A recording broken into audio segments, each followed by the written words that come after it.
Oh, hello! This is Daily Car News with Bijan. I'm going to keep you guys up to date on everything car every single day at 6 p.m. Pacific. Just smash that subscribe button so you stay up to date.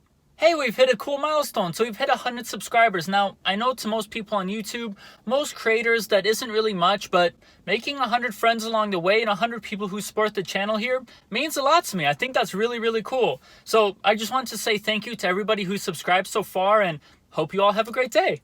I was watching a video today and I was very surprised. So it was taking place on Hockenheim's track in Germany. It was between two Toyotas. No big deal. Just a Supra and a GR Yaris. And the Supra couldn't pull away. What? I mean, in the straights, the Supra has more power. I understand it was getting a little bit of a lead, but as soon as it hit the corner, the Yaris was on him again. So for those of you that don't know, the Yaris is a all-wheel drive 1.6 liter 3-cylinder turbo, making about 260 horsepower. That's a lot of punch for how small that car is. Essentially, we're getting a little rally car. All-wheel drive, manual, turbo. It's a 3-cylinder, which is interesting, but 260 horsepower from a 3-cylinder is definitely not bad. And it was crazy to see the battle between this Supra and this Yaris. The Supra was not able to pull away. The Yaris just kept staying on him. Now, there are factors that play into the track. It was an open track day, so there were other cars. Both cars were getting stuck behind cars at times. But that all being said, if you look at the telemetry on the Yaris, you're seeing 1.3 G through the corners. That car can grip, and then grip some more. I wonder if we're going to go back to the hot hatch days that we had in the 80s and 90s, where we were seeing short wheelbase, 2-door, hot hatch, manual, front wheel drive, but this one's all-wheel drive, which is even nicer. Now, all of this awesomeness does not come cheap or free. So if you want this Yaris, it will cost you roughly about $40,000.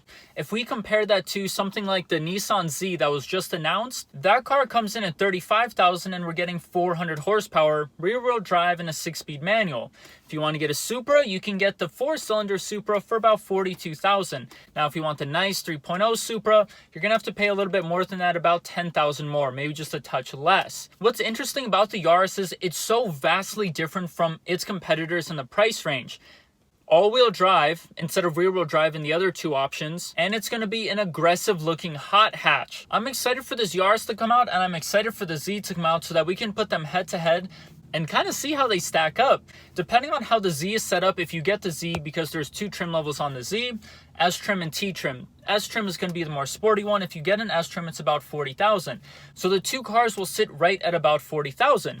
So it'll be an interesting battle to see. Now, we saw how it held up against the Supra. The Supra wasn't able to pull away. Now, I wonder if that Supra was modified, had ethanol, had a reflash, had that sort of thing. Probably would have been able to do a little better in the straights, but you would have needed some suspension mods because that Yaris held its own in the corners. I have to say, watching this video really put the Yaris on the map for me. A couple friends told me about it, but I never really thought anything of it. I mean, it's a Yaris. I was like, oh, whatever, like it's a Yaris, but the more research I do on it, the Yaris is actually really cool. It's going to be a little kick-butt car. You're getting a lot of value for the amount of money you're going to spend. Now, I'm curious to see how mod-friendly the Yaris is going to be. If we can easily throw an intake and an exhaust and a reflash and kind of turn the boost up a little bit on that 3-cylinder and its forged internals, we should have an amazing car, actually. With the Evo now becoming a Crosstrek or some other useless car that isn't an Evo, it's kind of exciting for me to see this car because I love the setup of all-wheel drive,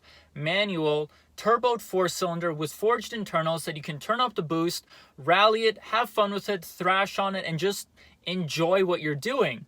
Now, because I can't look forward to another Evo, at least in the near future, hopefully one ends up coming out, that'd be really nice, but this Yaris is something exciting to look forward to. I mean, it's a 3-cylinder, not a 4, but it has all the right formula. All-wheel drive, not super expensive. It's Toyota, it's reliable, manual.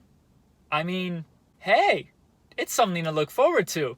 And seeing it on the track definitely did get me excited. I really thought nothing of this car, didn't even do research on it before seeing it on the track here. I'm excited to see it go head-to-head against other cars, see how it stacks up. There is going to be a downside to this Yaris, though. Of course, we're not going to get any in America. I mean, why would we? Why would we get Toyota's coolest recent car? Toyota hasn't done an all-wheel drive system in over 20 years, a new one, and they're doing it for this Yaris. but we're not going to get any, because why would we?